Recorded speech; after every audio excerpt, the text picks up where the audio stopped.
అధికారుల వారికి మరియు పాత్రికేయులకు ఎన్జిఓస్కు ఇక్కడ విచ్చేసిన మా తోటి గోళపం మరియు చుట్టుపక్కల గ్రామాల అందరి నాయకులకు మరియు ప్రజలకు అందరికీ నా యొక్క అభినందనలు తెలియజేస్తూ, దాదాపు 20 సంవత్సరాల నుంచి చాలామంది దీని గురించి ప్రచారం చేస్తున్నారు. ఈ 350 ఎకరాలు ఇది పెద్ద ప్రాజెక్ట్ అని, ఈ పెద్ద ప్రాజెక్ట్ వస్తుందని.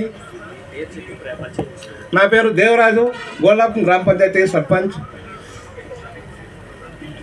350 ఎకరాలు ఇది ఒక పెద్ద ప్రాజెక్ట్ వస్తుందని ఇది దాదాపు చాలామంది ప్రచారం చేశారు. దాదాపు 20 సంవత్సరాల నుంచి ఆ కళ ఇప్పుడు నెరవేరుతుందంటే అది మన ఈ ప్రాంత వాసులకంతాను ఒక సంతోషదాయకమే.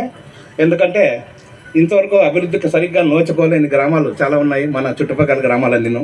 దీని ద్వారానైనా అభివృద్ధి చెందుతాయని నా యొక్క ఆకాంక్ష.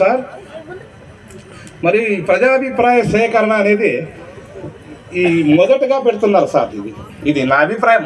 దీన్ని మారుస్తారా లేదా, మార్చడానికి అవుతుందా లేదా అది పక్కన పెడదాం సార్. నా అభిప్రాయం అయితే చెప్తున్నాను, దయచేసి ఆలోచించండి సార్.